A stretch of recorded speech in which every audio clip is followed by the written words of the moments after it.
आज हम एक ऐसी मूवी के बारे में बात करने वाले हैं जो आपके दिमाग को हिला कर रख देगी। Welcome back to thriller explorer. अगर आपको ऐसी मूवीज पसंद है जो आपको रात भर सोचने पर मजबूर कर देगी तो पॉपकॉर्न का डब्बा उठा लीजिए और बैठ जाइए एक नई मूवी की तरफ। ये मूवी आपको बहुत ज़्यादा सोचने पर मजबूर कर देगी, तो please like, share and subscribe जिससे आप इससे कोई भी पॉइंट मिस ना करें। इमेजिन करिए एक ऐसा सिनेमैटिक एक्सपीरियंस जो आपके सबकॉन्शियस माइंड को भी एक्सप्लोर करे। स्प्लिट के इतने ज़्यादा सक्सेसफुल होने के बाद वेट, आपने वो एक्सप्लेनेशन देखा? अगर नहीं तो आप ऊपर दी गई लिंक पे क्लिक करके उस एक्सप्लेनेशन को भी देख सकते हैं।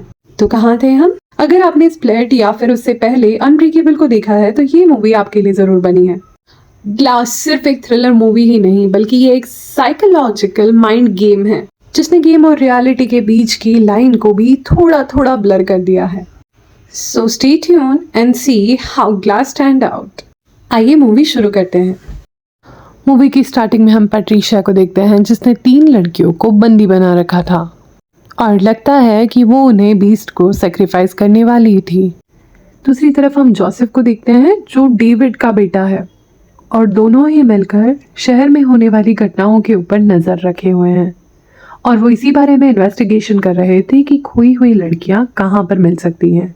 जोसेफ लोकेशन के साथ में डेविड को सारी डिटेल्स प्रोवाइड कर देता है जिसके बाद में डेविड जाने के लिए एकदम रेडी हो जाता है, लेकिन सोच में पड़ जाता है कि आखिर केविन ने सारी लड़कियों को रखा कहाँ होगा। डेविड जब जोसेफ के बताए हुए पते पर निकलता है तो वहां पर उसे कोई नजर नहीं आता। देन तभी उसे केविन के हेडविक वाले रूप की पहचान उससे हो जाती है। न जाने कैसे हेडविक उसे टकरा जाता है और टकराते ही उसे उन लड़कियों के विजन आ जाते हैं।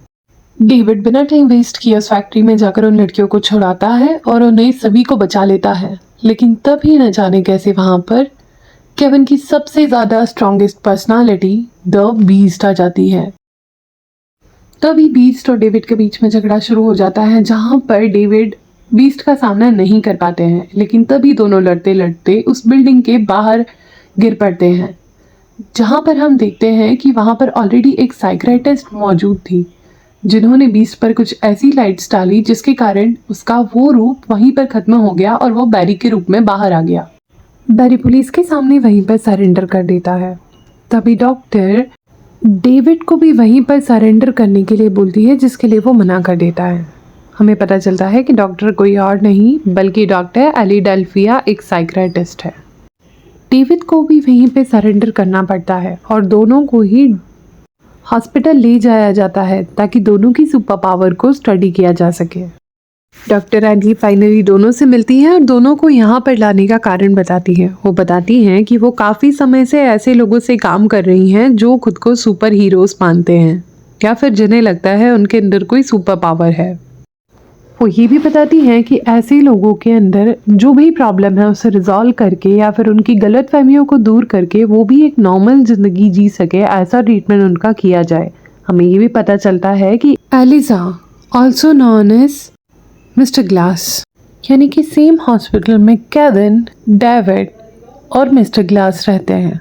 हमें ये भी पता चलता है कि डॉक्टर एली के पास में 3 दिन का टाइम है ताकि वो मिस्टर ग्लास, केविन और डेविड को प्रूव करवा चुके कि वो सब एक नॉर्मल इंसान है, ना कि कोई सुपर हीरोज। और अगर वो प्रूफ कर देती है या फिर ये लोग मान जाते हैं तो ठीक है, और अगर ऐसा नहीं हो पाता अनफॉर्चुनेटली इन तीनों को ही अपनी पूरी ज़िंदगी इसी हॉस्पिटल में बितानी होगी। हमें ये भी पता चलता है कि डेविड को कंट्रोल में रखने के लिए वाटर स्प्रिंकलर, केविन के लिए हिप्नोटिक लाइट्स और एलियास को हमेशा एनेस्थीसिया देकर वहाँ पर रखा जाता था। जिसके बाद तीनों के रिश्तेदारों को उनके पकड़े जाने की खबर दी जाती है, जैसे कि डेविड के बेटे जोसेफ को, एलियास की मॉम को और केविन के लिए कैसी को इस चीज़ की खबर दे दी जाती है। डॉक्टर उनसे ये भी बोलती हैं कि ये लोग खुद को सुपर हीरो समझते हैं जो सिर्फ और सिर्फ उनके ब्रेन की उपज है, या कह सकते हैं सिर्फ उनके ब्रेन का कमाल है। जैसा सोचते हैं वैसे ही बन जाते हैं। फिर डॉक्टर एली फाइनली तीनों को लास्ट एवोल्यूशन के लिए एक रूम में ले आती हैं जहां पर वो तीनों से यही बातें करती हैं कि तीनों के अंदर कोई भी सुपर पावर नहीं है। वो केविन को बताती हैं कि जिन बार्स को उसने मरोड़ा था वो बार्स काफ़ी साल पुरानी थी जिन्हें मोड़ना काफ़ी आसान था, और उन्होंने केविन के लैपटॉप या डेस्कटॉप में काफ़ी सारी रॉक क्लाइंबिंग की वीडियोस देखी थी। डॉक्टर बताती हैं कि जो बुलेट्स केसी ने बीस्ट के ऊपर चलाई थी वो दोनों बुलेट्स एक्चुअली मॉइस्चर के कारण और काफ़ी पुरानी होने के कारण सिर्फ किसी इंसान को घायल कर सकती हैं, मार नहीं सकती। जिसके बाद डॉक्टर एली डेविड के पास में जाकर उसे एमआरआई स्कैन की फोटोज दिखाती हैं। वो कहती हैं कि तुम्हारे ब्रेन के फ्रंट पार्ट में कुछ एबनॉर्मलिटीज हैं। इस लोब में एबनॉर्मलिटीज होने के कारण ही तुम खुद को सुपर हीरो कंसिडर करते हो। वहीं पर हम एलिजा मिस्टर ग्लास को भी देखते हैं, जो अपने मन में ये सोच रहा होता है कि डॉक्टर इन दोनों को पागल बनाने की या फिर ये समझाने की कोशिश कर रही है कि इन दोनों के अंदर कोई भी सुपर पावर नहीं, और इसी के बाद में वो दोनों को भड़काने की कोशिश करना शुरू कर देता है। हमें ये भी पता चलता है कि एलिजा इतना ज़्यादा स्मार्ट था कि वो कभी भी एस्पिरिन जैसी दवाइयाँ लेता ही नहीं था, बल्कि उन दवाइयों को फेंक कर वो रात में सोने का नाटक करता था। हम देख पाते हैं कि एक दिन रात को मिस्टर ग्लास ऐसे ही अपने रूम से निकल कर आता है और केस फाइल की स्टडी करना शुरू करता है। सबसे पहले वो केविन क्रम की फाइल निकालता है, उसे पढ़ता है और उसे पता चलता है कि उन्हीं एक इंसान में टोटल 24 पर्सनालिटीज़ है, जिसमें 20 सबसे ज़्यादा पावरफुल है। और उसके बाद में वो केविन से मिलने जाता है, जहाँ वो केविन की पर्सनालिटी पैट्रिशिया से मिलता है, जिसे मिस्टर ग्लास समझाता है कि बीस्ट की पर्सनालिटी एग्जिस्ट करती है और उन्हें बीस्ट की बहुत ज़्यादा ज़रूरत है। उन्हें कैसे भी करके बीस्ट की पर्सनालिटी को बाहर लाना है, जिससे वो सब यहाँ से बच के भाग सके, और कल की कल ही उन्हें यहाँ से निकल कर जाना होगा। नेक्स्ट मॉर्निंग हम देखते हैं कि मिस्टर ग्लास को डॉक्टर एली लोकोडर्मी सर्जरी के लिए लेकर जाती है, लेकिन हमें पता चलता है कि ऑलरेडी मिस्टर ग्लास को इसका अंदाज़ा लग चुका था, जिसके कारण उन्होंने कल रात को ही वो लेज़र मशीन ख़राब कर दी थी, जिसके कारण लेज़र उस पर कोई भी असर नहीं करती।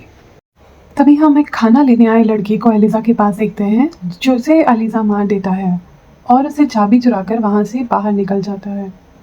जिसके बाद हम मिस्टर ग्लास को फिर एक बार केविन के पास आते देखते हैं, जहाँ पर वो केविन के पास आकर उसे उसकी सारी पर्सनालिटीज़ दिखाने के लिए बोलते हैं। सबसे पहले तो वो तार तोड़ देते हैं, जिसके कारण केविन उस रूम से बाहर नहीं निकल पाएगा, और उसके बाद में वो एक एक करके सारी पर्सनालिटीज़ उनके सामने दिखाने के लिए बोलते हैं। केविन अपनी सारी पर्सनालिटीज़ एक एक करके मिस्टर ग्लास को दिखाने लग जाता है। धीरे धीरे सारी पर्सनालिटीज़ चेंज होती जाती है, कभी जॉली तो कभी कोई लड़की, और फाइनली लास्ट पर्सनालिटी की बारी आती है। अब बारी आती है द बीस्ट की, जो मिस्टर ग्लास देखना चाहते थे। बीस्ट को अपने सामने आया देखकर मिस्टर ग्लास उसे अपना प्लान बनाता है और उसे बताता है कि आज ही इस सिटी में होने वाली एक ओपनिंग सेरेमनी में जाकर वो वहाँ पर आने वाले सभी लोगों को मार गिराएगा, जिसके बाद पूरी दुनिया को बीस्ट के बारे में पता चलेगा और डॉक्टर को भी पता चलेगा कि बीस्ट रियल में एग्जिस्ट करता है। लेकिन वही कहानी में ट्विस्ट लाने के लिए मिस्टर ग्लास एक बार जाकर माइक में भी अनाउंस कर देता है कि कैसे ये लोग जाकर टावर पर काफ़ी सारे लोगों को मारने वाले हैं और गैस रिलीज करने वाले हैं। वो ये भी बोलता है कि तुम हमारी कहानी के हीरो और बीस्ट विलन हैं, और तुम्हारे ऊपर ही ये रिस्पॉन्सिबिलिटी बनती है कि ओसाका टावर में जितने भी लोग मरने वाले हैं उनकी जान तुम बचाओ। अगर तुम ऐसा नहीं करते तो सभी के मौत के जिम्मेदार सिर्फ और सिर्फ तुम होंगे। ये सब कुछ सुनकर डेविड मेटल का गेट भी तोड़ देता है और गुस्से से बाहर निकल जाता है। तभी हम केविन और मिस्टर ग्लास को एक साथ देखते हैं, और ये बात सभी को पता चल जाती है कि ये लोग टीम अप कर चुके हैं।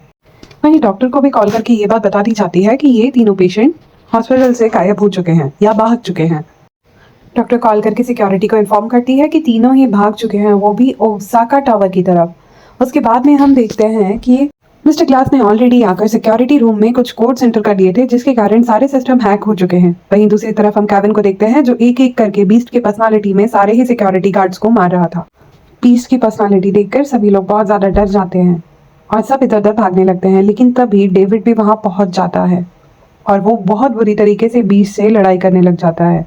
और मिस्टर ग्लास, जिसने ये सब कुछ रचा था, वो वहीं बैठे बैठे ये सारी लड़ाई इंजॉय करने लग जाता है। और तभी वो बताता है बीस्ट को कि डेविड की कमजोरी पानी है। तभी इस फाइट के बीच में जोसेफ आ जाता है और वो बीस्ट को बताता है कि ये एलियास और मिस्टर ग्लास सिर्फ और सिर्फ तुम्हें मैनिपुलेट करने की कोशिश कर रहा है। 20 साल पहले एक्चुअल में जब मेरे फादर एक ट्रेन में ट्रैवल कर रहे थे, तभी उसी ट्रेन में तुम्हारे फादर भी ट्रैवल कर रहे थे और एलियास ने ही उस ट्रेन का एक्सीडेंट कराया था, जिसके बाद तुम्हारी मॉम ने तुम्हें काफ़ी ज़्यादा टॉर्चर करना स्टार्ट कर दिया। इसके बाद में बीस्ट बड़ी गुस्से से एलियास की तरफ बढ़ता है, लेकिन बीस्ट उल्टा उसी को मैनिपुलेट करता है और बोलता है कि एलियास के ही कारण उसके अंदर बीस्ट की पर्सनालिटी डेवलप हुई है। अगर मिस्टर ग्लास नहीं होते तो कभी बीस्ट आता ही नहीं। जिसके बाद में वो उसकी बातों से मैनिपुलेट नहीं होता और एलियास को घायल कर देता है। एलियास को घायल करने के बाद में वो डेविड को भी मारने के लिए आगे बढ़ता है और उसे उठाकर पानी के टैंक में डाल देता है। जिसके बाद डेविड अपनी पूरी ताकत लगाकर उस टैंक को तोड़ देता है और तोड़ने के बाद में वो बहुत ज़्यादा कमज़ोर हो चुका था। जिसके बाद बीस्ट भागकर वापस उसी ओसाका टावर जाने के लिए निकल पड़ता है, लेकिन रास्ते में उसे केसी रोक लेती है। कैसी बीस्ट से रिक्वेस्ट करती है कि अब वो ये पर्सनालिटी केविन को दे दे। एक्चुअली में केविन और केसी के बीच में बहुत अच्छा बॉन्ड बन गया था, जिसके कारण बीस्ट केविन को वापस से पर्सनालिटी और केविन को वापस से हैंडल देने के लिए मान जाता है। जैसे ही केविन वापस आता है, पुलिस वहाँ ऑलरेडी पहुंच चुकी होती है। वो केविन को शूट कर देती है और केविन वहीं की वहीं मर जाता है। जिसके बाद हम डॉक्टर एली को डेविड के पास जाता देखते हैं, जो उसे हाथ दे रही होती है, लेकिन तभी उसका हाथ टच करते ही डेविड को पता चलता है कि ये एक सीक्रेट ऑर्गेनाइजेशन की मेंबर है जो सुपर पावर वाले लोगों को मार डालते हैं ताकि, और उन्हें ऐसा लगता है कि सुपर नेचुरल पावर वाले लोगों के कारण वर्ल्ड में क्राइम रेट इंक्रीज होता है और यही दिखाकर उन्हें भी मार दिया जाता है। जिसके बाद में डॉक्टर एली ग्लास के पास आती है और ग्लास के पास आकर उन्हें बोलती है कि मुझे तुम्हारा मारने का कोई इरादा नहीं था, लेकिन तुम जैसे लोगों के कारण ही वर्ल्ड में क्राइम रेट इंक्रीज होता है और तुम्हें मारना बहुत ज़्यादा ज़रूरी है। डॉक्टर के जाने के बाद में ग्लास की मॉम उसके पास आती है, जहाँ पर वो बताता है कि माँ ये तो बस शुरुआत है, और इतना कहकर वो मुस्कुराने लग जाता है। तीनों के डेथ के बाद में डॉक्टर एली जाकर अपने ऑर्गेनाइजेशन को बताती है कि मिशन सक्सेसफुल हुआ और उसने तीनों को ही मार गिराया है। वो अपने नए मिशन के लिए रेडी होती है और कुछ कॉमिक्स पढ़ रही होती है, तभी उसे पीछे पढ़ते हुए बच्चों की आवाज़ सुनाई देती है और वो बोल रहे होते हैं कि कभी भी कोई सुपर हीरो अपना पूरा प्लान किसी को नहीं बताता। जिसके बाद में उसके दिमाग में कुछ क्लिक होता है और वो हॉस्पिटल जाके दोबारा एक बार चेक करती है और उससे दोबारा मिस्टर ग्लास की याद आती है। जब वो हॉस्पिटल पहुंचती है तो उसे याद आता है कि सिक्योरिटी कैमरास ऑलरेडी हैक हो चुके हैं और instead of deleting all the cam recording, ये सारे सेशंस ही लाइव स्ट्रीम हो रहे थे और किसी प्राइवेट सर्वर पर होस्ट किए जा चुके हैं। और वहीं हम दूसरी तरफ कैसी, जोसेफ और ग्लास की मॉम को देखते हैं, जो तीनों ने अप्रूव कर दिया था और इंटरनेट पे भी अपलोड कर दिया था। हीरो सच में होते हैं। Thanks for watching. Please do subscribe, like and share for more.